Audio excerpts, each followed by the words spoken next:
হামিদ সম্মতি জানিয়ে চলে গেল বাজারের উদ্দেশ্যে, আর চারু নদীর পাড়ের দিকে গেল। এই নদীর সাথেই কত স্মৃতি তার। কিশোরী বয়সের প্রথম আবেগ ছিল শাওন। সে আবেগ অবশ্য ভালোবাসা ছিল না। শাওনকে এই নদীর পাড়েই প্রথমবার ভালোবাসি বলেছিল চারুলতা। সে সবই এখন এক রূপকথার গল্পের মতো। চারু আবার সেই নিজের চিরচেনা গাছের নিচে গিয়ে বসলো। এখান থেকে বাড়িতে যেতে 5 মিনিটের মতো সময় লাগবে। চারু ঠিক কতক্ষণ এখানে বসে স্মৃতিচারণ করছিল তার মনে নেই, তবে যখন ঘোর কাটলো তার, তখন প্রায় সন্ধ্যা। সিফাত পাশে এসে বসায় বাস্তব জগতে ফিরে এসেছে সে। এই নদীর পাড়টায় আমার এক বিভৎস স্মৃতি আছে জানেন বেলিফুল। বিভৎস স্মৃতি?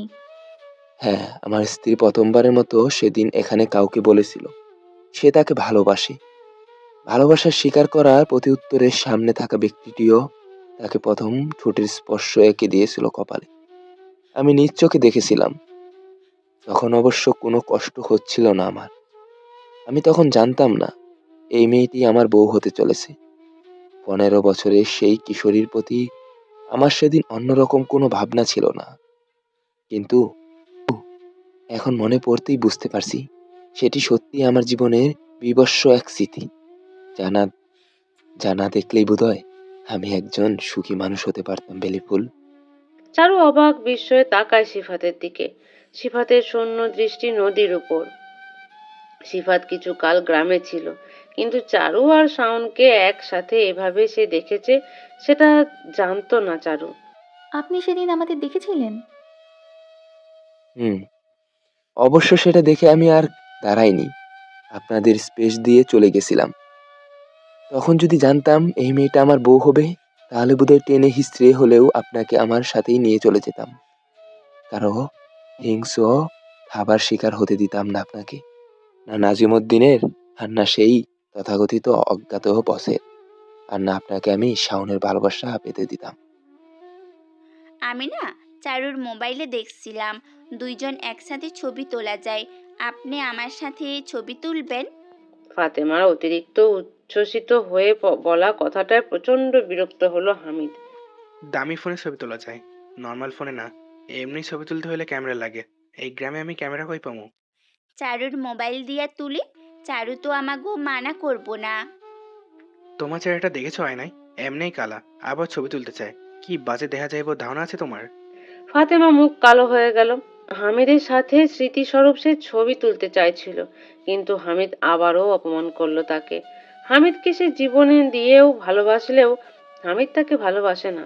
আসলেই মেয়েদের গায়ের রং কালো মানেই সেটা মেয়েদের জন্য সবচেয়ে বড় অভিশাপ। ফাতেমা চলে গেল রান্নাঘরে। হামিদের বিন্দুমাত্র অনুশোচনা হলো না ফাতেমাকে এভাবে অপমান করায়। সে হার হামেশাই এমনটা করে থাকে। চারু একটু অসুস্থ বিধায় আজ ফাতেমা রান্না করছে। সেই রান্না নিয়েও অনেক কথাই ফাতেমাকে শুনিয়ে দিল হামিদ। এতদিন হওয়ার পরেও ঠিকঠাক মতো রান্না করতে পারে না সে। এইসব কথা শুনেও ফাতেমা নিশ্চুপ রইল। এই জীবনে বোধহয় সে হামিদের মনে জায়গা নিতে পারবে না। তার দোষ একটাই, সে কালো। অনেকদিন পর মাছ ধরতে এসেছে হামিদ। প্রায় 5টা বছর কেটে গেছে পরিচিত এই নদীতে মাছ ধরা হয় না। গ্রামে ফিরে আর দেরি করেনি। মাছ ধরা হামিদের কতটা পছন্দের সেটা শুধু হামিদই জানে। বেশ অনেকটাই মাছ ধরা হয়েছে। রান্নার জন্য এইগুলো বাসায় দিয়ে আসা প্রয়োজন। তবে হামিদের বাসায় যেতে ইচ্ছে করছে না। হামিদ ইচ্ছে করেই বসে রইল নদীর পাড়ে। কিছুক্ষণের মাঝেই অনুভব করলো কেউ তার পাশে এসে বসেছে। হামিদ সেদিকে তাকাতেই দেখতে পেল বিন্দিয়াকে। বিষণ্ণ মুখে কিছুটা দূরে বসে আছে সে। কেমন আছেন হামিদ ভাই? ভালো আছে। তুমি এখানে? এমনি আসছিলাম, আপনারে দেখা ভাবলাম একটু কথা বইলা যাই। ও, তুমি কি এখন বাসায় যাইবা? হ্যাঁ, কেন? আমার একটা সাহায্য করতে পারবা? কি সাহায্য? এই মাছগুলো চারুরা কি দিতে পারবা একটু? বলবা এগুলো যেন রান্না করে। আচ্ছা। শোনো, চারুরাই দিবা, তোমার ভাবিরে দিবা না। কেন? সে ভালো করে রান্না করতে পারে না। বিন্দিয়া অবাক হলো। হামিদ কি তবে ফাতেমাকে পছন্দ করে না? পছন্দ করলে একটা বাইরের মানুষের কাছে স্ত্রী সম্পর্কে এমনই কথা কিভাবে বলে? অবশ্য পছন্দ করার কথাও নয়। হামিদের সাথে ফাতেমা কোনো দিক থেকেই মানানসই নয়। একটা প্রশ্ন করি, কি? ভাবির সাথে কি আপনার বিয়া জোর করা হয়ে দিছে? না তো, আমারে কে জোর করবো? তবে বিয়ের আগে তারে দেখি নাই আমি। দেখলে নিশ্চিত বিয়েটা করতেন না? দেখলে তো করতামই না। হামিদের উত্তরে বেশ খুশি হলো বিন্দিয়া। আসলেই হামিদের পাশে ফাতেমাকে মানায় না। হামিদের পাশে তো বিন্দিয়াকেই মানায়। ফাতেমাকে গায়ের রং কালো, তার বয়স বেশি, লেখাপড়া করেনি, রান্না ভালো করতে পারে না। অপরদিকে বিন্দিয়ার গায়ের রং ভালো, লেখাপড়াও করেছে, বয়সও ফাতেমার চেয়ে কম, রান্নার গুণগান সবাই জানে। বিন্দিয়াই পারফেক্ট হামিদের জন্য। সেদিন যখন জানলো হামিদের বিয়ে উম, সেদিন যখন জানলো হামিদ বিয়ে করে নিয়েছে, বিন্দিয়ার পৃথিবী উল্টে যাচ্ছিল। সেদিন থেকে রাতে সুন্দর মতো ঘুমোতে পারেনি। রাতে দুঃস্বপ্ন দেখেছে কত হাজার বার। প্রতিটা স্বপ্নের মূল বিষয়বস্তু ছিল সে হারিয়ে ফেলেছে হামিদকে। হামিদ তো ফাতেমাকে পছন্দ করে না। তবে কি হামিদ ফাতেমাকে ছেড়ে বিন্দিয়াকে বিয়ে করতে রাজি হবে? বাড়ির সকলে বলে আমি নাকি অনেক ভালো রান্না করি। মাছগুলা যদি আমি রান্না করি তাহলে কি আপনি খাইবেন? তুমি আবার কষ্ট করতে চাইবা কেন? কষ্টে কি আছে? আপনারে কতদিন পর গ্রামে আসলেন, আমি না হয় একদিন রান্না কইরা খাওয়াই। আপনারে কি অনেক বেশি সমস্যা হইব আমি রান্না করলে? তোমার সমস্যা না হইলে আমার সমস্যা হইব কেন? তাহলে আমি এইগুলা নিয়ে যাই। যাও। বিন্দিয়া চলে গেল সেখান থেকে। সেদিন যে আশাটা মন থেকে মরে গিয়েছিল আজ আবার তা ডালপালা মেলতে শুরু করেছে। বাসায় যেতেই ফাতেমাকে উঠোনে বসা অবস্থায় দেখতে পাওয়া গেল। অজ্ঞাত এক কারণবশত ফাতেমাকে ভালো লাগে না বিন্দিয়ার। ফাতেমার জন্যই হামিদকে হারিয়েছে সে, এমন মনোভাব নিয়েই বসে রইল সে। ফাতেমা একবার দেখেই চিনতে পারলো বিন্দিয়াকে। তুমি চারুর বান্ধবী না? বিন্দিয়া ভদ্রতা সূচক মাথা নাড়ল। আসো, ভিতরে আইসো, বসো। না, বসুম না। হামিদ ভাই কিছু মাছ দিয়া বলছে আমি যেন ওইগুলা রান্না করি। ফাতেমা অবাক হলো। হামিদ বিন্দিয়াকে বলেছে মাছ রান্না করতে? ওর রান্না হামিদ পছন্দ করে না ঠিকই, কিন্তু চারুর রান্না তো করে। চারুকে রান্না করতে না বলে কিনা বিন্দিয়াকে বলল। থাক, তোমার কষ্ট করতে হইব না, তুমি বসো, আমি রান্না করি।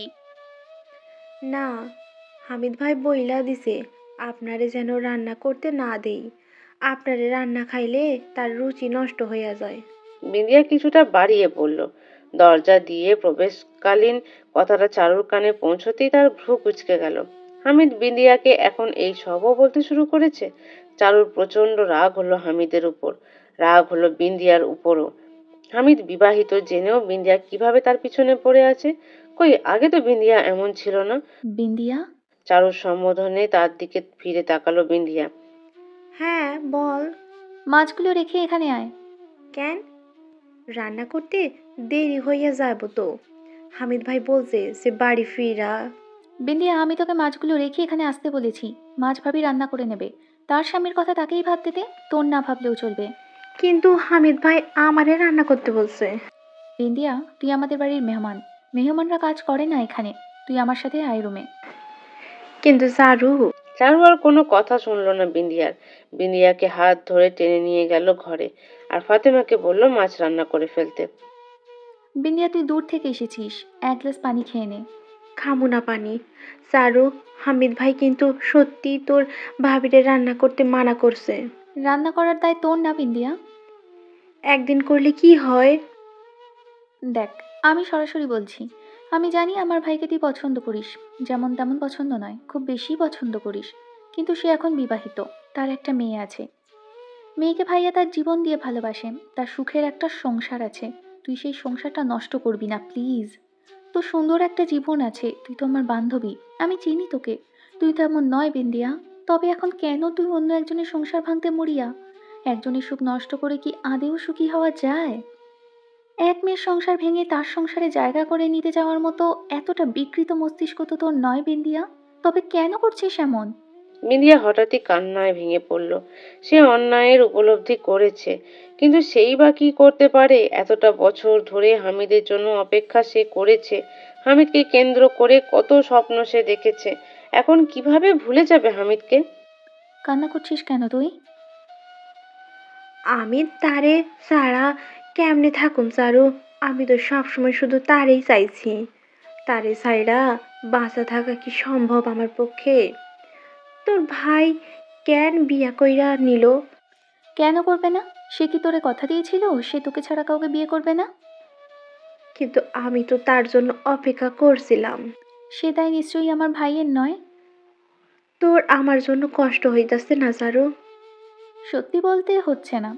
তুই যে চেয়ে নিজের জীবন নষ্ট করেছিস। অবশ্য নষ্ট করিসনি, চাইলেই জীবনটা সাজিয়ে নিতে পারবি। কিন্তু আমার ভাইয়ের সাথে জড়াতে চাইলে অনেকগুলো জীবন নষ্ট হয়ে যাবে। তুইও বাঁচতে পারবি না। কারো সুখ নষ্ট করে কখনো সুখী হওয়া যায় না। আমার এতদিনের অনুভূতির কোনো মূল্য নাই তোর কাছে। থাকবেই বা কিভাবে? শাওন ভাই এত ভালোবাসতো তাকে, তার জন্য কখনো কষ্ট হয় নাই। তোর আর আমাকে? তুই খুবই স্বার্থপর চারু, অনেক স্বার্থপর তুই। অন্যের অনুভূতির মূল্য দিতে জানোস না তুই। আমি মানুষ বিন্দিয়া, কোনো ফেরেশতা নই আমি। মানুষ মাত্রই স্বার্থপর। আমি না কখনো দুধে ধোয়া তুলসী আমি না কখনো দুধে ধোয়া তুলসী পাতা ছিলাম আর না এখন আছি। আমার জন্য যেমন অনেকের জীবন নষ্ট হয়েছে, তেমনি অনেকের জন্যই আমার জীবন নষ্ট হয়েছে। কিন্তু আফসোস, এইসবের মাঝখানে ফেঁসে গিয়েছিল শাওন ভাই। তাকে আমি সম্মান করি ঠিকই, তবে ভালোবাসতে পারিনি। তুই কখনো কাউরে ভালোবাসোস নাই চারু, তাই আমার অনুভূতি তুই বুঝবি না। বিঁধিয়া উঠে চললেই যাবে এমন সময় চোখ পড়ল দরজায়। ফাতেমা শুনে নিয়েছে সব। তার আঁখি অশ্রুজল পরিপূর্ণ। একটা মেয়ে তার স্বামীকে ভালোবাসে, আর সেই মেয়েটা ঠিক তেমন যেমন মেয়ে তার স্বামী পছন্দ করে। এর চেয়ে ভয়ঙ্কর বোধহয় আর কিছু নেই। নিজের স্বামীর পাশে অন্য মেয়েকে কল্পনা করলেও মেয়েদের আত্মা কেঁপে ওঠে। ফাতেমা হাজার চেষ্টা করেও কান্না আটকাতে পারছে না। হামিদকে সে ভালোবাসে।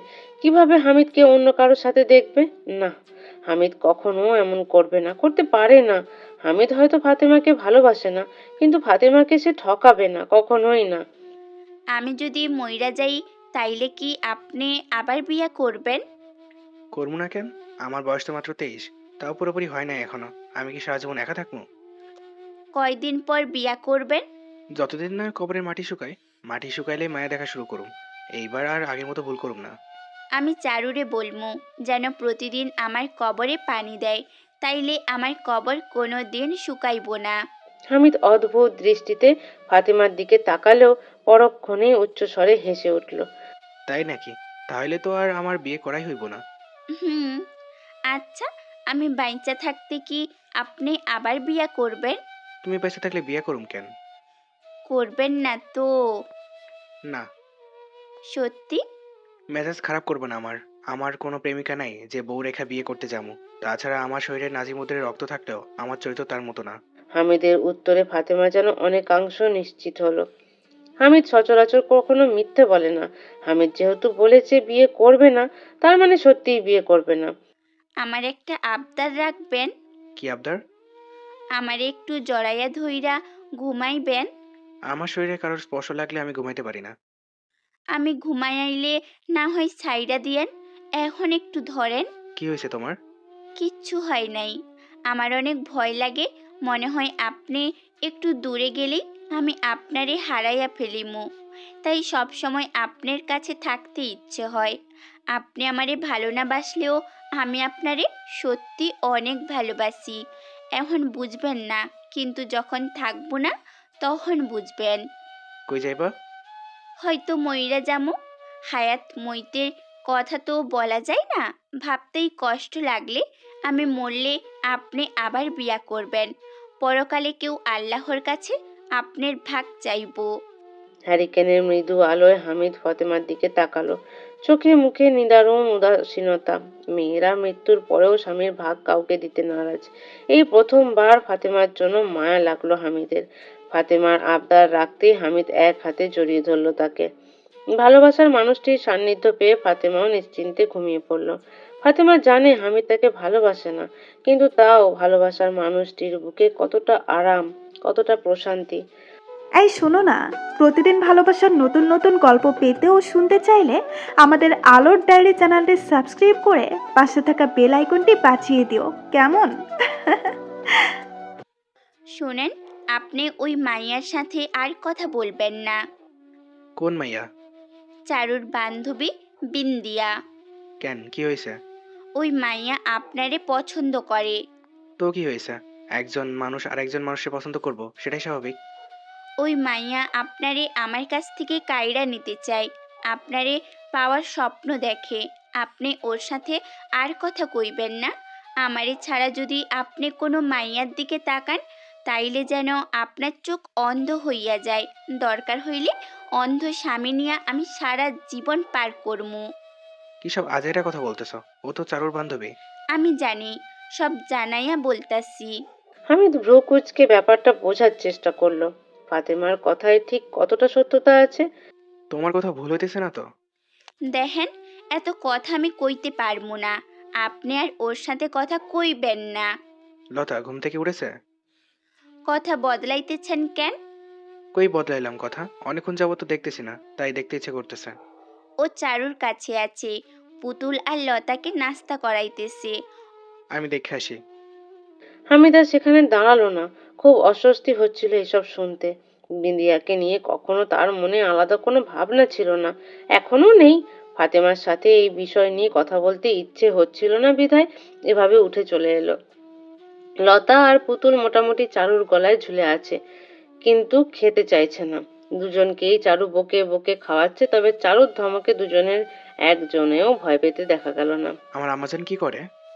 হামিদের আওয়াজ পেতে এক লাফে লতা তার কোলে উঠে গেল। হামিদও বুকে জড়িয়ে নিল মেয়েকে। ফুপ্পি কি বকা দিয়েছে মা? লতা ঠোঁট ফুলিয়ে হ্যাঁ জানালো। লতার এহেন আচরণে হামিদ এবং চারু দুজনেই হেসে উঠল। তোমার মেয়েটা প্রচুর আহ্লাদি জানো। ওর নাম লতা না হয়ে আহ্লাদি হওয়া উচিত ছিল। ইস রে, আকিকা দিয়ে দিয়েছে। নাইলে ওর নাম আমি আল্লাদিই রাখতাম। সুন্দর নাম। আমি আর খাবো না মা। পুতুল টেনে টেনে বলল কথাটা। প্রতি উত্তরে চারু ধমক দিয়ে আর একটু খাওয়ালেও পুরোটা শেষ করাতে পারল না। আজকাল পুতুল চারুকে একদমই ভয় পায় না। পুতুল দৌড়ে ছুটে গেল ঘরে। আমি কখনো ভাবি নাই তুই পুতুলের এত সহজে মেনে নিতে পারবি। বেশ চিন্তা করতাম এই মায়াটারে নিয়ে। না মানার কি আছে? অনেক কিছুই আছে। সবচেয়ে বড় ব্যাপার, ও তোর নিজের মাইয়া না। সৎ মায়ের কষ্ট আমি জানি। আমি কখনো চাই না কেউ আমাকে শেফালির সাথে তুলনা করুক।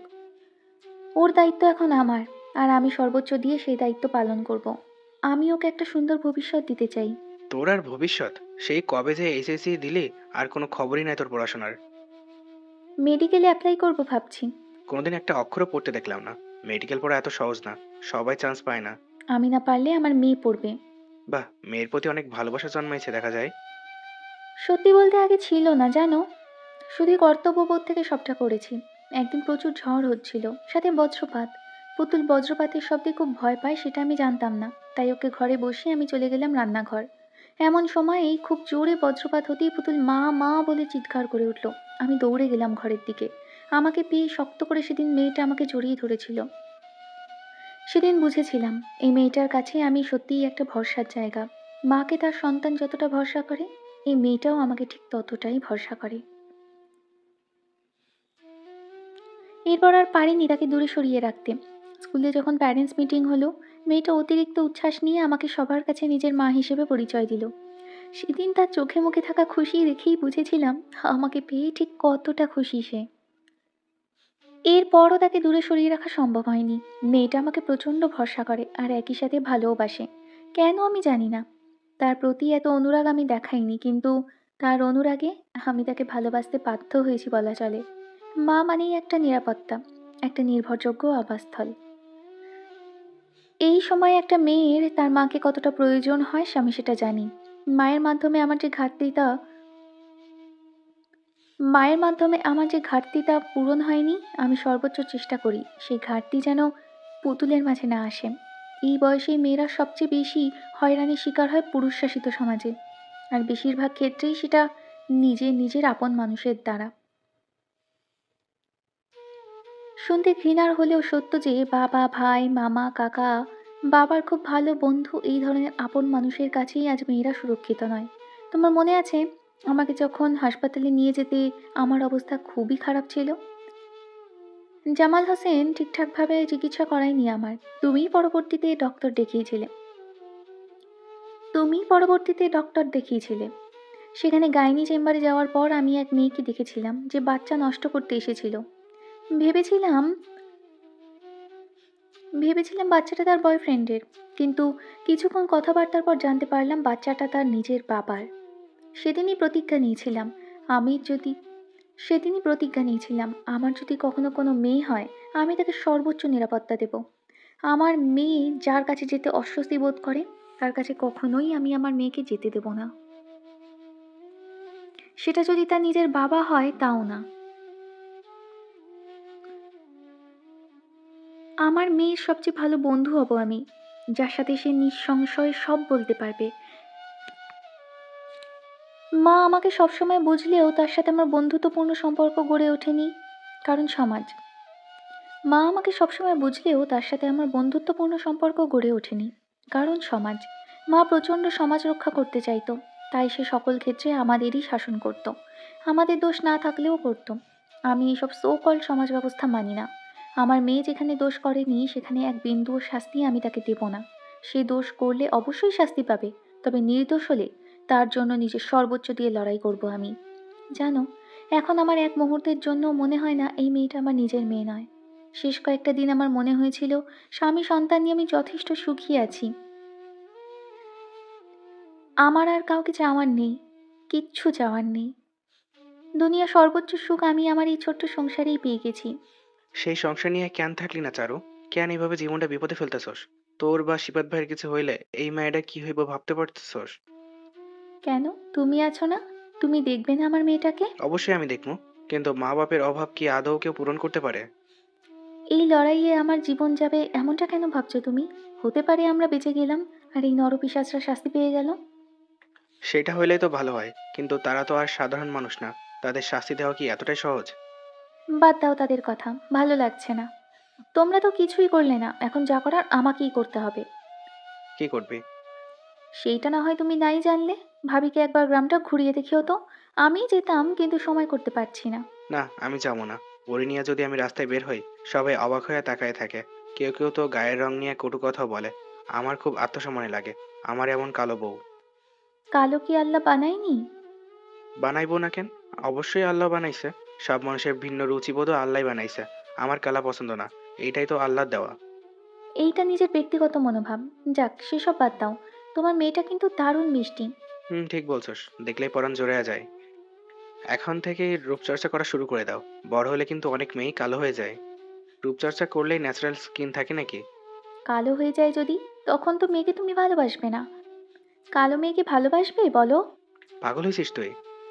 পাগল হওয়ার কি আছে? তোমার মেয়ে কালো হয়ে গেলে তোমার নিজেরও তার বিয়ে নিয়ে চিন্তা হবে। বিয়ের পর স্বামীর ভালোবাসা পাবে না, বাবার বাড়ি এসে বাবার ভালোবাসা পাবে না। এর চেয়ে ভালো এখন থেকেই রূপচর্চা শুরু করাও। মানে কি কইতে চাইতেছস তুই? আমার মাইয়া কালো হইলে আমি তারে ভালোবাসুম না? কেন বাসুম না আজব? ও তো আমারই মাইয়া। গায়ের রঙের জন্য আমি আমার মায়েরে ফেলাই দিমু? ভাবিও তো তোমার বউ, তবে কালো রঙের জন্য তাকে কেন অবহেলা করছো?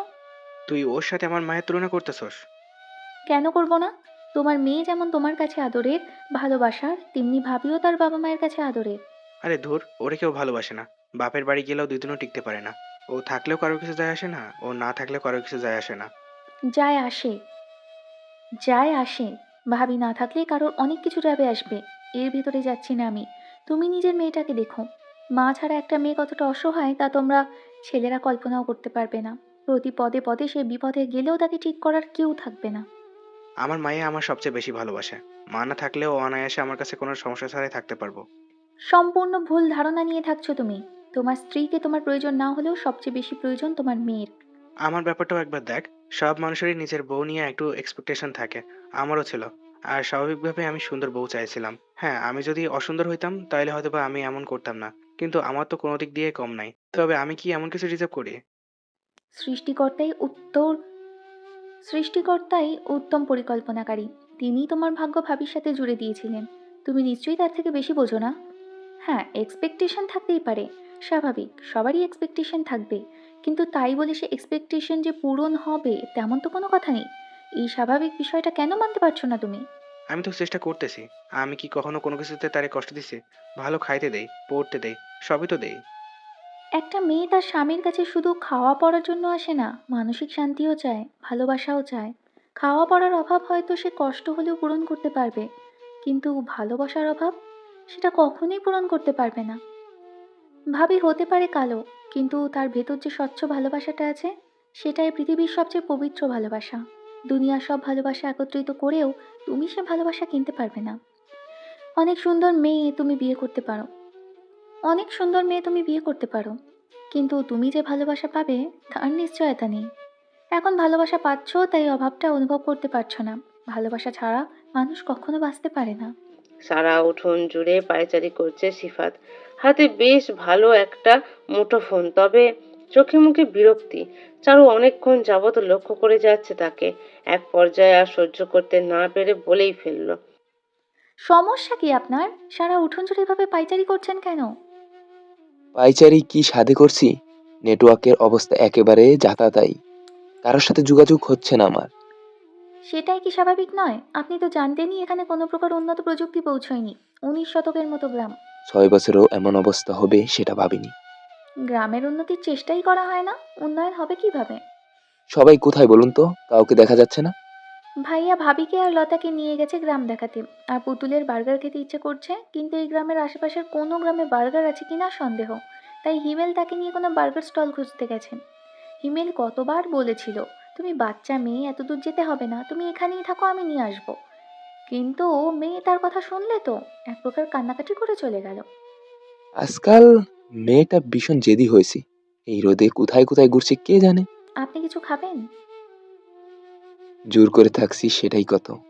আবার খাওয়া দাওয়া, রাগ করবেন না। জোর করে আসুন আর যেভাবেই আসুন, আপনি এখন আমাদের মেহমান। মেহমানকে ক্ষুধার্ত রাখার মনোভাব আমার অন্তত নেই। আপনি কি আমার উপর খুব বেশি রেগে আছেন বেলি ফুল? মাপ কি করা যায় না? একটিবারের জন্য কি আবার আপন করে নেওয়া যায় না? না। একটা প্রশ্ন করি, কি? আপনি কি কখনো শিহাবকে ভালোবাসেন? চারু উত্তর দেয় না। স্বামীকে বলা যায় না সে অন্য পুরুষকে ভালোবাসে। অবশ্য ভালোবাসে বললেও এখন হয়তো ভুল হবে। সাধারণ কিছুটা অনুভূতি অবশিষ্ট আছে তার প্রতি। এই মানুষটাই বোধহয় নিঃস্বার্থভাবে চারুকে এতটা ভালোবেসেছিল। শাওনের ভালোবাসায় খাদ থাকলেও শিহাবের ভালোবাসায় ছিল না। শাওন তো পাওয়ার জন্য ভালোবেসেছিল, আর শিহাব পাবে না জেনেও ভালোবেসেছিল। বলুন না বেলি ফুল, এখনো ভালোবাসেন তাকে? আমি যদি এখন আপনার মন রক্ষার্থে না বলি তবে সেটা মিথ্যা হবে। তবে এটাও সত্য যে তার প্রতি অনুভূতি খুবই সামান্য। এই সামান্য অনুভূতি থাকলে কি খুব বেশি ক্ষতি হয়ে যাবে সিফাত? আমি আপনার জায়গা তাকে দিইনি, কিংবা আপনাকেও তার জায়গা দিইনি। আপনারা দুজনেই আমার দুরকম ভালোবাসা। আপনি আমার স্বামী, যার সাথে আমার আত্মার সম্পর্ক। হাজারো বাধা বিপত্তি আসলেও তা আমি অস্বীকার করতে পারবো না। আর শিহাব আর শিহাব আমার কাছে খুবই সম্মানের একটা জায়গা। দুজন কখনোই এক নয়। দুজনকে যদি আমি দুই জায়গা থেকে ভালোবাসি তবে কি আপনার খুব বেশি অসুবিধে হবে? না, হবে না। আপনার মনে যে এখনো আমার জন্য জায়গা আছে তাতেই আমি খুশি। তবে শিহাব যদি আবার আপনার কাছে ফিরতে চায়, তবে আবার আমাকে রেখে চলে যাবেন না। আমি পুরোপুরি শেষ হয়ে যাব। আপনি অন্য কারো হতে পারেন না। আগে যা হবার হয়েছে, এখন আপনার সবটুকু আমার। আমার বেলি ফুলের এক বিন্দু ভাগও আমি কাউকে দিব না। শিহাব অনেক ভালো কাউকে ডিজার্ভ করে, আমি তার যোগ্য নই। সে আবার আমাকে ফিরিয়ে নিতে চাইলেও আমি যাব না, যেতে পারবো না। ব্যাস, আমার এখন সুন্দর একটা সংসার আছে, একটা ছোট্ট মেয়ে আছে। তাকে ছেড়ে কোথাও যাওয়ার মতো দুঃসাহস আমি করব না। আমার সংসারেই আমি বেশ আছি। স্বামীও কিন্তু আছে। উত্তর দেয় না। চোখ বন্ধ করে কিছু একটা ভেবে আবার রান্নাঘরের দিকে পা বাড়াতেই সাজিদ আষ্টে পৃষ্ঠে তাকে জড়িয়ে ধরে। আর কতদিন আপনি রেগে থাকবেন আমার উপর? দুনিয়ার সবার ভালোবাসা আপনার চোখে পড়ে, শুধু আমার ভালোবাসাটাই আপনার চোখে পড়ে না, তাই না? আমি কিন্তু ভীষণ রকমের জেলাস নিজের জিনিসের প্রতি। আপনি অন্য কাউকে ভালোবাসেন, সেক্ষেত্রে আমি কিচ্ছু বলতে পারবো না। পারলে হয়তো আপনাকে তাকে ভালোবাসতে দিতাম না। এখন সেটা যেহেতু আমার হতে নেই, এখন সেটা যেহেতু আমার হাতে নেই, তাই আপনি আমাকে প্রচুর ভালোবাসবেন। এতটাই ভালোবাসবেন যেন অন্যদের ভালোবাসা তার কাছে ফিকে হয়। অমনি আমি জিনিস হয়ে গেলাম? হয়ে গেলেন। আপনি আমার জিনিস, শুধুই আমার জিনিস। আপনি এইখানে কেমন আছেন? মিহি সুরেলা একটি নারী কণ্ঠ পেয়ে পিছন ফিরে তাকালো হামিদ। হামিদের সামনে দাঁড়িয়ে আছে বিন্দিয়া। বিন্দিয়াকে দেখে কিছুটা রাগ হলো হামিদের। একটা মানুষ কতটা ব্যক্তিত্বহীন হলে বিবাহিত জেনেও একটা ছেলের পিছু এভাবে করতে পারে। কেন? আমার কি এখানে আসা মানা? না, মানা হইব কেন? আমি তো এমনি জিজ্ঞাসা করতেছিলাম। এখানে কি করেন? আমি কই যামু, কি করমু তার অনুমতি নিশ্চয়ই আমি তোমার থেকে নিব না? হামিদের এই কঠোর উত্তরে কিছুটা দমে যায় বিন্দিয়া। হামিদের এহেন আচরণের উদ্দেশ্য উদ্ঘাটন করতে পারে না সে। আপনি এমন করতেছেন কেন আমার সাথে? আমি তোমার সাথে কিছুই করি নাই। যেই কাজে আসছো সেই কাজ করে বাসায় যাও। আর যার তার আধিক্যতা আমার পছন্দ না। আমি আদিক্ষেতা করতেছি? আপনি বুঝেন না আমি এমন কেন করি? না, বুঝি না। কেন বুঝেন না? আপনারে দুই ভাই বোন এমন কেন? কেন আপনারে অন্যের অনুভূতি বোঝেন না? তার মূল্য দিতে পারেন না? তোমার অনুভূতি মানে তোমার অনুভূতি মনে থাকলে নিশ্চয়ই দাম দিতাম। দামহীন অনুভূতির মর্যাদা দিতে গেলে নিজেরই ছোট হতে হয়। আমি ভালোবাসি আপনারে। নিজের সবটা দিয়া সব সময় ভালোবাসছি। তাই কেন আপনি আমার অনুভূতির দাম দিবেন না? কারণ আমার বউ বাচ্চা আছে। তো আপনারে কালা বউরে ছাইড়া দেন। আর না ছাড়তে চাইলে না ছাড়েন। একটা মানুষ কি দুই বউ থাকে না? পাগল হয়েছো তুমি? পাগল হওনের কি আছে? ফাতেমা ভাবি তো এমনই পাগল হওনের কি আছে? ফাতেমা ফাতেমা ভাবি তো এমনই কত কালা। আপনারও সুন্দর বউ পাওনের অধিকার আছে। তাছাড়া আমি তো তারে সাইরা দিতে কইতাছি না। আপনার পায়ের এক কোণায় আমারে দয়া কইরা ঠাঁই দেন। বাজে কথা কইবা না। এটা কোনোদিন সম্ভব না। কেন সম্ভব না? আমাগো ধর্মও তো পোলাগো ৪ বিয়া সুযোগ দিছে। আপনি তো খালি ২টা বিয়াই করবেন। সন্ধ্যা ঘনিয়ে এসেছে। বাইরের চৌকিটার একপাশে বসে আরাম করে বার্গার খাচ্ছে পুতুল। চারিদিকে হাওয়া বইছে। প্রকৃতি দেখলে অনুমান করা যায় কিছুক্ষণ পর বড় সড় ঝড় হবে। চৌকির অপর পাশে বসে আছে হিমেল, আর হিমেলের মুখোমুখি একটা চেয়ারে বসে আছে চারু। হিমেলের হাতে একটি পুরনো খাতা। খাতাটি দেখেই চারু বুঝতে পারল এটি মাস্টারমশাইয়ের খাতা। ছোটবেলায় এই ধরনের খাতাতেই মাস্টারমশাই সকলের নাম পরিচয় লিখে রাখতো। কিন্তু এই খাতা হিমেলের কাছে কেন? চারুকে অবশ্য প্রশ্ন করতে হলো না। তোমার মনে নিশ্চয়ই প্রশ্ন জাগছে, এই পুরনো খাতাটা আমার কাছে কেন? প্রশ্নটা যখন জানেন তখন উত্তরটাও বলে দিন। স্কুলে পরিষ্কার পরিচ্ছন্নতার কাজ চলছিল। কোনো কাজ ছিল না বলে আমি এমনি এটা সেটা ঘাটাঘাটি করছিলাম। তার মধ্যে এই খাতাটায় আমি ভয়ানক একটা জিনিস জানতে পেরেছি, চারুলতা। তথ্যটা পরে শুনবো। আগে আপনি বলুন, আপনাকে এগুলো ধরতে দেওয়ার কথা নয়। আপনি কিভাবে এসব এত সহজে ঘাটাঘাটি করলেন? মাস্টার মশাইকে তোমার কথা বলতেই তিনি আর কিছু বলেনি। ঠিক আছে, এখন বলুন কি জানলেন। আগে তুমি বলো, শিয়াবের নাম কি? মানে? মানে শিয়াবের সম্পূর্ণ নাম কি? সেটা তো জানি না। তাহলে তুমি এটা দেখো। চারু খাতাটা নিতেই গোটা গোটা অক্ষরে চোখে পড়ল একটা নাম, শিহাব আজমির অভি। পিতার নাম আনন্দমোহন আজমির রহিম। চারু থমকে গেল। এই গ্রামের জমিদারের নাম আনন্দমোহন আজমির রহিম, আর তারই বড় ছেলে শিহাব। চারু স্তব্ধ হয়ে এক দৃষ্টিতে তাকিয়ে রইল নামটির দিকে। এইটা কি শুধুই কাকতালীয়? চারুর মনে হচ্ছে প্রকৃতির ঝড়ের চেয়েও বড় ঝড় বয়ে যাচ্ছে ওর বুকে। আকাশে কালো মেঘের রাজত্ব। মাঝে মাঝে সেখানে দেখা যাচ্ছে বিদ্যুতের ঝলকানি। গাছপালা এমন ভাবে বাতাসে নড়াচড়া করছে, মনে হচ্ছে যেন এখনই সব ভেঙে গুড়িয়ে যাবে। রেডিওটি চালু আছে, তবে এই ঝড় বৃষ্টির মাঝে বারবার সিগন্যাল কেটে যাচ্ছে। অদ্ভুত ঝিরিঝিরি শব্দ আসছে সেখান থেকে। রেডিওতে যা বলা হচ্ছে তার সারমর্ম হলো বঙ্গোপসাগরে তৈরি হওয়া ঘূর্ণিঝড় দেশের দারুণ ক্ষয়ক্ষতি করছে। ১ সপ্তাহ ব্যাপী সারা বাংলাদেশে এই ঝড় অব্যাহত থাকবে। এমনকি ভারতের কিছু অংশেও ব্যাপকভাবে ক্ষতি করছে এই ঝড়। তবে তার চেয়েও বেশি ঝড় বয়ে চলেছে বিন্দিয়ার মনে। আজ প্রথমবারের মতো মা তার গায়ে হাত তুলেছে। জীবনে সকল ক্ষেত্রে মায়ের সাপোর্ট পেয়ে এসেছে সে, আর আজ কিনা সেই মাই তাকে না বুঝে চড় মারল। বিন্দিয়া যথাসম্ভব নিজেকে শান্ত রেখে বলল, মা, তুমি আমারে একটু বোঝার চেষ্টা করো। তুমি তো জানো আমি তারে কত পছন্দ করি। তুমিও কেন সবার মতো আমারে ভুল বুঝতাছো? তোরে অতিরিক্ত প্রশ্রয় দেওয়ায় আমার ভুল হয়েছে। তুই হইলি আমার গর্বের কলঙ্ক। তোরে আমি লেখাপড়া করাইছি কি অন্য মাইয়ার ঘর ভাঙার জন্য? আমি তো ঘর ভাঙতে চাই না মা। আমি তো আর ২ নাম্বার বউ হইয়া থাকতে রাজি। বিন্দিয়ার কথায় ক্রোধে ফেটে পড়লেন জুলেখা বেগম।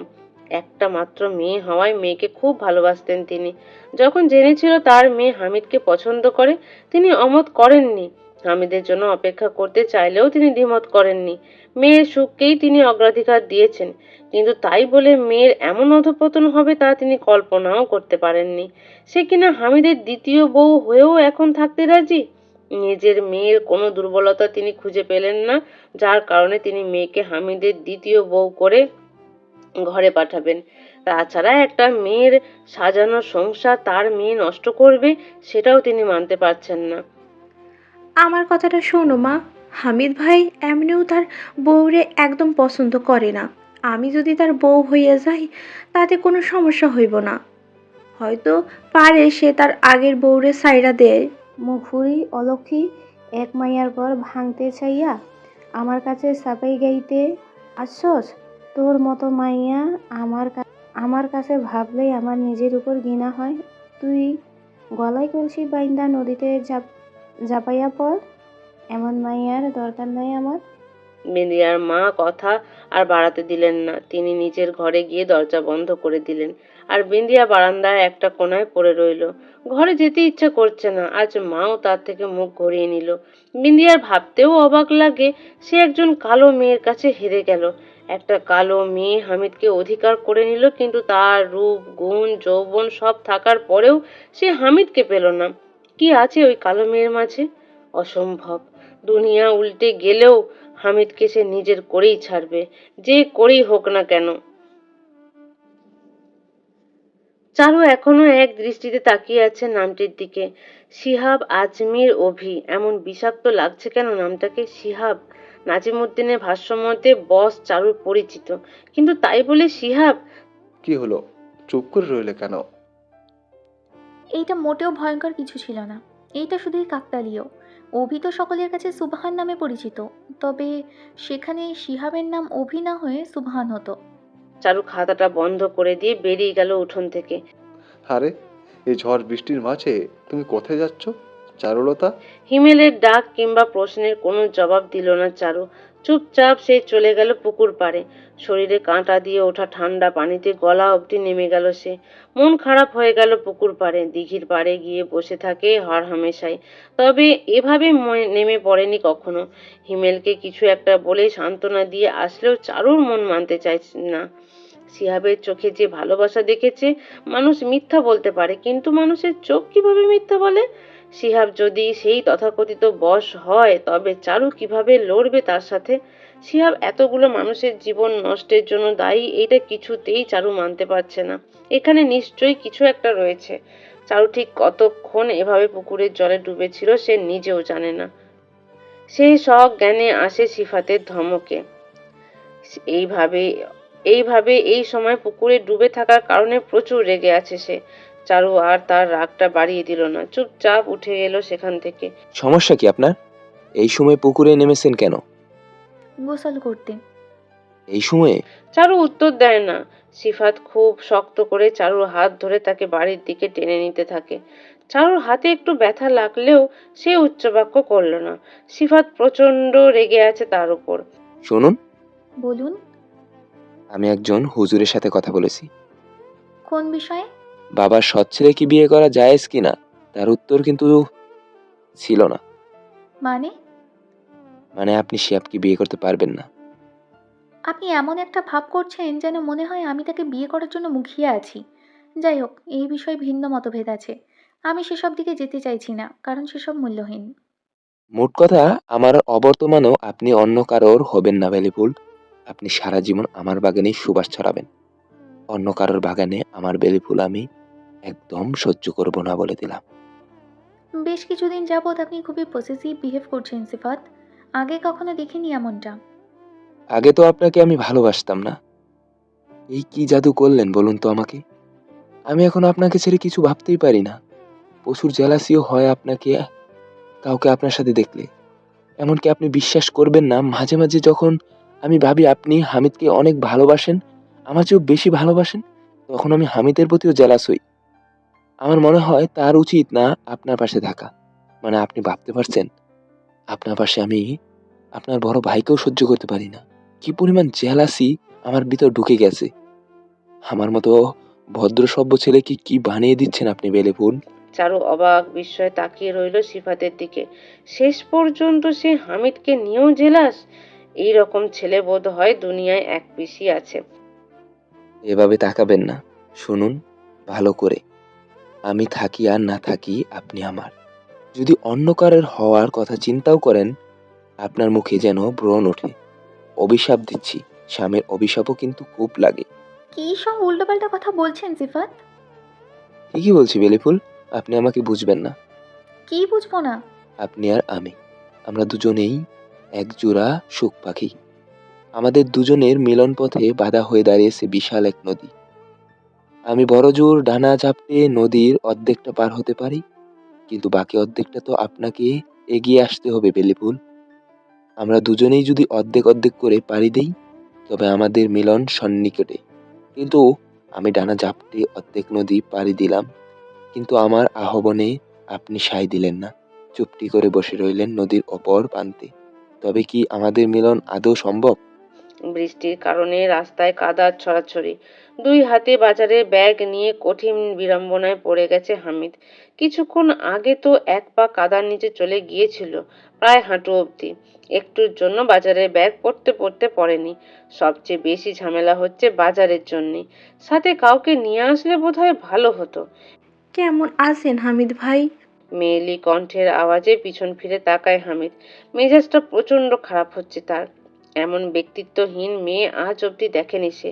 আবার তার কথা ভেবে কিঞ্চিত খারাপও লাগছে। গ্রামে 20 বছরের বেশি বয়স মানে অনেক বয়স। এই বয়সেও বিন্দিয়া অবিবাহিত শুধুই তার জন্য। কিন্তু এর দায়ভার নিশ্চয়ই হামিদের নয়। সে তো ভালো করে চিনতই না বিন্দিয়াকে। হামিদ যথাসম্ভব এড়িয়ে যাওয়ার চেষ্টা করলো বিন্দিয়াকে। বাসায় যাইতেছেন বুঝি? হামিদ শুনেও না শোনার ভান করে এগিয়ে গেল। আপনি আমার কথার উত্তর কেন দিতেছেন না? কথা বলেন আমার সাথে।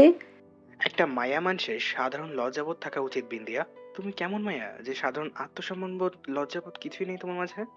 প্রচুর আছে। এত আছে যে তা কল্পনাও করা আপনার সাধ্য নাই। আমি যদি আপনারে ভালো না বাসতাম, তাহলে জীবনে কোনোদিন আপনার চেহারাও আমি দেখতাম না। কিন্তু কি বলেন তো, ভালোবাসা মানুষের বেহায়া কইরা দেয়। আমিও বেহায়া হয়ে গেছি। আমারে কি আপনার এত বড় জীবনের ছোট্ট একটা অংশেও রাখা যায় না? না, যায় না। কেন যায় না? একটু দয়া করেন আমারে। আমি কিছু চাই না। আপনি না হয় আমার ঘরের দাসীবাদী বানাইয়া রাখবেন। সারাদিন সব কাজ করুম। আপনি শুধু সকলের কাছে আমার পরিচয় দেবেন। আপনার পরিচয়ে আমি আমার জীবন কাটাতেই চাই। এইটুকু দয়া অন্তত করেন। কত মানুষেরই তো একাধিক বউ থাকে। হামিদ বিন্দিয়াকে কিছু বলার সুযোগ না দিলেও তার প্রতি একটু করুণা হচ্ছে। সেটাকে প্রশ্রয় না দিয়ে দ্রুতই হামিদ সেখান থেকে চলে এলো। একজন মানুষকে কতটা ভালোবাসলে এমন সর্বগুণ সম্পন্ন হয়েও এইভাবে কাউকে ভিক্ষা চাওয়া যায়? আদেও কি দ্বিতীয় বিয়ে করা উচিত হবে? হামিদের চিন্তা ভাবনায় চমকে উঠেছে নিজেই। ছি, এমন একটা জঘন্য ভাবনা কিভাবে ভাবতে পারে? সে নিজেই তো 2 বিয়ে করা পুরুষদের পছন্দ করে না।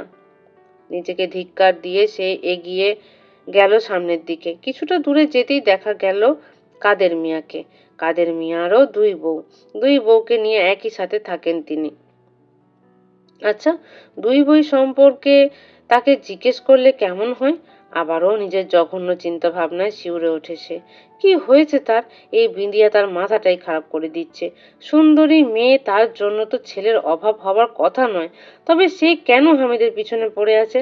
হামিদ সিদ্ধান্ত নিল সে কাদের মিয়ার সাথে সে কথা বলবে না। কিন্তু পাশ কাটিয়ে যাওয়ার সময় কাদের মিয়া নিজেই ডাকলেন হামিদকে। ভদ্রতার খাতিরে হামিদকে এগিয়ে যেতে হলো এখানে। তুমি হামিদ না? জি চাচা, কেমন আছেন? ভালো আছি বাজান, বহুত ভালো আছি। তোমরা কেমন আছো? শুনলাম বইনের নাকি ভালো জায়গায় বিয়ে দিছো। জি চাচা। ভালো একখান কাম করছো বাপ। এমন সোনার টুকরা মাইয়াডার বিয়া কার লগে দিছিলা? একটা প্রবাদ শুনেছিলাম, বাঁদরের গলায় মুক্তার মালা। ওই রকম হইছে ব্যাপারটা। তা তোমার বইনের জামাই কি করে? পুলিশে আছে। বাহ, পুরান কথা মনে হইলে কি যে আফসোস হয়। কেন যে তোমার তখন ঠিকানাটা দিলাম না, দিলে মাইয়াটার জীবন আরো আগেই ঠিক হইয়া যাইত। বড় ভুল হইয়া গেছে বুঝলা। তোমাগো শত মাইয়ের পাল্লায় পইরা হুশ জ্ঞান সব হারাইয়া বসেছিলাম। শুনলাম তুমি নাকি বিয়া করছো, পরীর মতন পরীর লাগান এক মাইয়ারে। জি চাচা, দোয়া করেন আমার মায়েটার জন্য। হ বাপ, দোয়া করি। ভালো থাকো তোমরা। চাচিরা কেমন আছে চাচা? তোমার চাচি ভালোই থাক, তোমার চাচি ভালোই থাকে, খালি মাঝের মধ্যে একজন আরেকজনের সাথে ঝগড়া লাগিয়া যায়। কি মুসিবত কও তো, দুই বউয়ের জ্বালায় আর পারা যায় না। খুব বেশি ঝগড়া করে মনে হয়। না, তোমার ঝগড়া করে না, না তেমন ঝগড়া করে না। দুইজনে মিলেমিশেই কাজ কাম করে, মাঝে মাঝে দুইটা একটু ঝগড়া মিলে যায়। আপনি 2 বিয়ে করছিলেন কেন চাচা? না মানে জানতে ইচ্ছে হলো আর কি, কিছু মনে করেন না।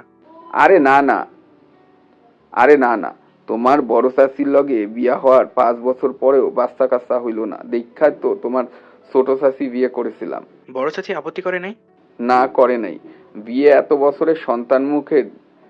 এত বছর পর সন্তানের মুখ দেখতেই পারে নাই। আমারে সে আবার কেমনে আপত্তি করব। কিন্তু চাচা, আমি যতদূর জানি ছোট চাচিরও বাচ্চা হয় নাই। 2টা বিয়ে করেছিলাম, 2টাই আটকুড়া। কপাল খারাপ আমার, কি আর করুম কও। হামিদের ভ্রু কুঁচকে গেল। এই লোক এখনো ভেবে যাচ্ছে তার 2 বউয়ের সমস্যা, কিন্তু সমস্যা যে তার মাঝেও হতে পারে এ নিয়ে তার কোনো মাথা ব্যথা নেই। তয় 2 বিয়ার সুবিধা আছে বুঝলা। এক বউয়ের সাথে ঝগড়া লাগলে আরেক বউয়ের কাছে গিয়ে থাকা যায়, 2 বউয়ের সেবা যত্ন পাওয়া যায়, আরামেই আরাম। 2 বউয়ের রান্নার হাত ভালো, কম জিনিস দিয়াও মজার খাওয়া রান্না করতে পারে, একেবারে মুখে লাগিয়া থাকার মতন। একদিন বাসায় এসো সবাইরে লইয়া, চাচির হাতের রান্না খাইয়া যাইও, দেখবে আর জীবনে সেই স্বাদ ভুলবে না। জি চাচা, যাবো। আপনিও 2 চাচিরা নিয়ে ঘুরে আসেন। তাদের মিয়ার কাছে থেকে বিদায় নিয়ে হামিদ বাড়ির উদ্দেশ্যে রওনা দিল। এই ঠান্ডা আবহাওয়াতেও গরমে ঘেমে গেছে সে। ফাতেমা তাড়াহুড়ো করে বাজারে ব্যাগগুলো হাত থেকে নিয়ে 1 গ্লাস শরবত করে দিল হামিদকে। তবে শরবতে চিনি কম। হামিদ প্রচন্ড রেগে ফাতেমাকে এই সেই কথা শুনিয়ে দিল। এমনকি কথা শুনিয়েও শান্ত হলো না, দ্বিতীয় বিয়ে করার হুমকিও দিল। ফাতেমাও কাট কাট কণ্ঠে জবাব দিল, অন্যর মাইয়ার কথা মাথায় আনলে আপনার মাথা না ব্যথা হইব দেখবেন। অভিশাপ দিলাম আপনারে, তখন শুধু আমারে বইলেন মালিশ করতে, আমিও বুঝাইয়া দিমু কত ধানে কত চাল। ফাতেমার প্রতি উত্তরে হামিদ কিছুক্ষণ স্তম্ভিত হয়ে বসে রইল। এই মেয়ে তো তার চেয়েও বেশি পাগল। একটি মেয়ের সর্বোচ্চ সুখ তার স্বামীর ভালোবাসা। এই ভালোবাসা পেতে কতই না মুখিয়ে থাকে তারা, কিন্তু স্বামীদের এত সময় কোথায় তারা স্ত্রীকে ভালোবাসে। সম্পর্ক যতটা পুরনো হয় মেয়েরা ততটাই মায়ায় বাধিত হয়, আর ছেলেদের মায়া কাটাতে থাকে খুবই দ্রুত। সংসার টিকে যায় কেবল দায়িত্বের খাতিরে। ফাতেমার সাথেও বোধহয় এটাই হচ্ছে। তবুও নিজের সবটা দিয়ে সে ভালোবেসে যায় হামিদকে। কিভাবে যেন এই মানুষটার মায়ায় জড়িয়ে যায় সে। ঘরে বিদ্যুৎ নেই, ফাতেমা কুপি জ্বালিয়ে দিয়েছে। মেয়ে ঘুমিয়েছে অনেকক্ষণ, চারিদিকে ভয়ানক নিস্তব্ধতা। এই নিস্তব্ধতাকে প্রচন্ড ভয় পায় ফাতেমা। কে জানে হামিদ কোথায় আছে। হামিদের কথা ভাবতে না ভাবতেই হামিদ ছাতা নিয়ে বাড়ির ভেতর ঢুকলো। এই ঝড় বৃষ্টির রাইতে কই গিয়েছিলেন আপনি? আরে আর বইলো না, মায়া মানুষ মানেই পাগল, আর চারুর বান্ধবী সবচেয়ে বেশি পাগল। সারাদিন রাস্তায় রাস্তায় মনে হয় শুধু আমারই খোঁজে, দেখলেই জ্বালানো শুরু। তখনই হঠাৎ ঝড় শুরু হইলো। সে বায়না ধরছে আমি না দিয়ে আসলে সে বাসায় যাইবো না। এখন এত রাতে একটা মায়ের এই রাস্তায় ফেলে আসতে বিবেকে বাধা দিল, তাই তারে বাসায় পৌঁছে দিয়ে আসতে দেরি হয়ে গেল। আপনি এতক্ষণ ওই মাইয়ার সাথে ছিলেন এক ছাতার নিচে? ফাতেমার স্বরে তীব্রভাবে প্রকাশ পাচ্ছে কষ্ট। হামিদ বিব্রত হলো। এক ছাতার নিচে ছিলাম না, পাশে আমার এক বন্ধুর বাড়ি ছিল, ওখান থেকে একটা ছাতা ধার নিয়েছিলাম। ওই মাইয়া আপনারে পিছু ঘুরে কেন? আমি কেমনে বলবো? ইদানিং আপনার হাবভাবও কিন্তু খুব একটা ভালো লাগতেছে না আমার। আপনি এখন দ্বিতীয় বিয়ার কথা বলেন, কই আগে তো কোনোদিন বলতেন না। বাজে কথা বলো না, কুপি বন্ধ কইরা ঘুমাইতে আসো। এই ঠান্ডার মধ্যে এমন পাতলা শাড়ি পরে আছো কেন? ঠান্ডা লাগাইবা? কম্বল মুড়ি দিয়ে ঘুমাও আর কুপি বন্ধ করো। কুপি বন্ধ না করি, আমার অন্ধকারে খুব ভয় লাগে। মনে হয় দেওয়ালগুলো আমার দিকে আগায়া আসে, খুব ভয় লাগে অন্ধকারে। এত বড় হইলা এখনো ছেলে মানুষই গেল না? অন্ধকারে ভয় পাও? গ্রামের মাইয়া হইয়া পানিরে ভয় পাও? এগুলো কোন ধরনের পাগলামি? আমি কি ইচ্ছা কইরা ভয় পাই নাকি? হামিদ উত্তর না দিয়ে চুপচাপ কম্বল মুড়ি দিয়ে শুয়ে পড়ল। প্রচন্ড ঠান্ডা পড়েছে, যে কেউ শীতকাল বলে ভুল করতে বাধ্য। একটা প্রশ্ন করি আপনারে। কি প্রশ্ন? আমি সাজলে আপনি আমার দিকে তাকান না কেন? তুমি আবার সাজো নাকি? আজকেও সাজছিলাম, কিন্তু আপনি তাকান নাই। আপনি না তাকাইলে আমি কার জন্য সাজমু? আমারে কি সাজলেও ভালো লাগে না? কোনোদিন খেয়াল করি নাই, তবে লাইট কালার দিয়ে সাজবা না। যেমন গোলাপি, সাদা, কালো, গায়ের রঙে একেবারে ক্যাট ক্যাট করে এইসব রং। তুমি একটু অনুজ্জ্বল রং দিয়ে সাজতে পারো। আজকে অনুজ্জ্বল রং দিয়া চারু সাজাইয়া দিয়েছিল, তাও আপনি দেখেন নাই। তবে আমার কি মনে হয়েছে জানেন? ফুল দিয়া সাজলে বেশি সুন্দর লাগে। আচ্ছা, আপনার পছন্দের ফুল কি? আমার হুম আমার পছন্দ যায় না, তুমি কি করবা? ওই ফুল দিয়ে সাজবা নাকি? যাই হোক, ওই ফুল দিয়ে সাজলে কিন্তু আমি সত্যি তোমারে খেয়াল করতে বাধ্য। যে কোনো মাইয়ারেই নারীর মতো লাগে এই ফুল দিয়ে সাজলে। সত্যি? অবশ্যই। আমি কি তোমারে মিথ্যা কইতেছি নাকি? ওই ফুল দিয়ে যদি তুমি সাজো, তাহলে আমি তোমার দিকে তাকামো, আবার তোমার সাথে ছবিও তুলবো। আমার প্রশংসা করবেন না? ফাতেমা খানিক লজ্জা পেয়ে প্রশ্নটা করতেই উচ্চস্বরে হেসে উঠল হামিদ। তোমার প্রশংসা করবো। তাহলে বলেন, ওইটা কোন ফুল? পদ্ম ফুল। তুমি আবার একা একা নিতে যাইও না, আমারে বলিও, আমি আইনা দিব। তুমি তো আবার সাঁতার জানো না। একটা কথা কই, বলো। আমার না মাঝে মাঝে মনে হয় আপনি আমারে অনেক ভালোবাসেন, আবার মাঝে মাঝে মনে হয় আপনি একদমই আমারে ভালোবাসেন না। আপনি সব সময় এমন থাকতে পারেন না? কেমন? এই যে এখন যেমন। আচ্ছা, আপনি কি আমারে ভালোবাসেন? তোমার কি মনে হয়? আমার কিছুই মনে হয় না, আপনি বলেন। ফাতেমার প্রশ্নে হামিদ নিজেও দ্বিধার শিকার হয়। আসলেই কি সে ভালোবাসে ফাতেমাকে? মাঝে মাঝে এক ধরনের তীক্ষ্ণ অনুভূতির সৃষ্টি হয় ফাতেমার জন্য, অন্য কারোর জন্য কখনো সেটা হয়নি। তবে এই অনুভূতি সাময়িক, সময়ের সাথে সাথেই হারিয়ে যেতে থাকে সেই অনুভূতি। আবার অনেক সময় পর ফিরে আসে সেটি। কোনো রকম শারীরিক আকর্ষণ ছাড়াই এই অনুভূতিটা কাজ করে। হামিদ নিজেও দ্বিধার মাঝে আছে, সে কি আসলেই আটকে গেছে এই কালো মেয়েতে? কি হলো, কথা বলো না কেন? আমি তোমারে ভালোবাসি কিনা জানি না, তবে তুমি আমার জীবনে কালো পদ্ম। আবার কালো পদ্ম বলছি বইলা ভাইবো না অবহেলা করতাছি। এই কালো পদ্ম দুনিয়ার একটাই আছে, আর সেই মহামূল্যবান কালো পদ্মটা শুধুই আমার, একান্তই ব্যক্তিগত আমার। ফাতেমার চক্ষুদয়ে অশ্রুসিক্ত হয়। না, এ জল কষ্টের না, এক রাস ভালোবাসা মিশে আছে এই অশ্রু জলে। এই প্রথমবার এত সুন্দর উপমা দিয়েছে হামিদ তাকে। নিজের প্রিয় ফুলের সাথে তুলনা করেছে। এইটাই কি বেশি নয়? আর কি চাওয়ার আছে এই দুনিয়ার কাছে? ফাতেমার আবারও মন খারাপ হয়। এটা যেমন প্রথম উপমা ছিল, এইটাই বোধহয় শেষ উপমাও হবে। হামিদ কি আদৌ আর কোনোদিনও তার প্রশংসা করবে? পাখির কিচিরমিচির আওয়াজে ঘুম ভাঙে ফাতেমার। পাখির কিচিরমিচির আওয়াজে ঘুম ভাঙে ফাতেমার। হামিদকে জড়িয়ে ধরে ঘুমাচ্ছিল এতক্ষণ। হামিদ নিশ্চয়ই টের পায়নি। ফাতেমা যেন কাল রাতে আবারও নতুন করে আবিষ্কার করলো ভালোবাসায় পরিপূর্ণ এক হামিদকে। এই ছেলেটার বিভিন্ন রূপ, কতবার সে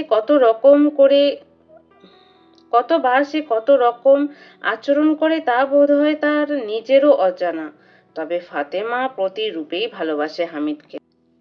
হামিদকে যেমন সে ভালোবাসে, তেমনি তার ভালোটাকেও ভালোবাসে সে, আবার খারাপটাকেও ভালোবাসে।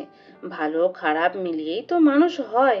এলোমেলো হয়ে যাওয়া শাড়িটাকে সুন্দরভাবে গুছিয়ে নেয় সে।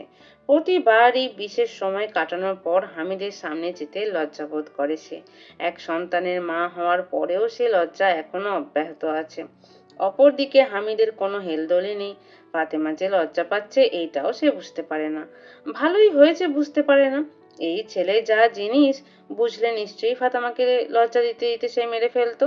ফাতেমা আলতো করে একটা চুমু দিল হামিদের কপালে, আর তারপর মেয়ের কপালে। প্রতিদিন সকালেই সে এটা করে। তার নিত্যদিনের অভ্যাস হয়ে দাঁড়িয়েছে এখন এইটা। ভালোবাসার প্রকাশের এক নিজস্ব ধরন এটি।